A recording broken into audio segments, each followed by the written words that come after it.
বলছেন এবং প্রশ্ন তুলছেন যে যাকে যুবরাজ বলাও বলতেন যারা, তারাই কেন এই হেনস্থা করলেন অভিষেক বন্দ্যোপাধ্যায়কে। অবশ্যই তদন্তের প্রশ্ন উঠছে এবং অভিষেক বন্দ্যোপাধ্যায়কে ঘিরে বিক্ষোভের এই ঘটনায় গ্রেপ্তার করা হয়েছে আকাশ গায়েনকে, যার ছবি আপনাদের এই মুহূর্তে আমরা দেখাচ্ছি। এই আকাশ গায়েনের মা কি বলছে, তার মা বলছে ছেলে তৃণমূল কর্মী।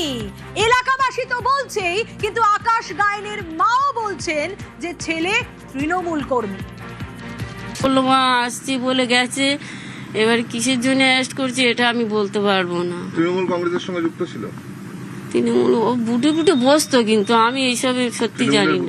হ্যাঁ তৃণমূলের বুথে বসতো। ওর কি অভিষেক করে রাগ ছিল কোনো? না না, ওটা রাগ কেন, ওর তো তৃণমূলে বুথে বসতো। তৃণমূলই করতো? হ্যাঁ তৃণমূলই করতো। দল বদলও করেনি? না না। আকাশকে চিনি আমি ব্যক্তিগতভাবে। কোন পার্টি করে? এই তৃণমূল করে। তো কালকে এই মারলো এই মারলো কারণ এখন যা ঘটনা করবে সব তৃণমূলেরই ঘটনা করবে, বিজেপির নামে দোষ দিয়ে দেবে। পুরো তৃণমূল করে? হ্যাঁ তৃণমূল। অভিষেক বন্দ্যোপাধ্যায়কে মেরে দিল। হ্যাঁ। কে কি আকাশ গায়েন কে? এই ছেলেটা? হ্যাঁ টিএমসির লোক। এই কালো কালারের গেঞ্জি পরে? কালো কালারের গেঞ্জি পরে যেটা আছে উনি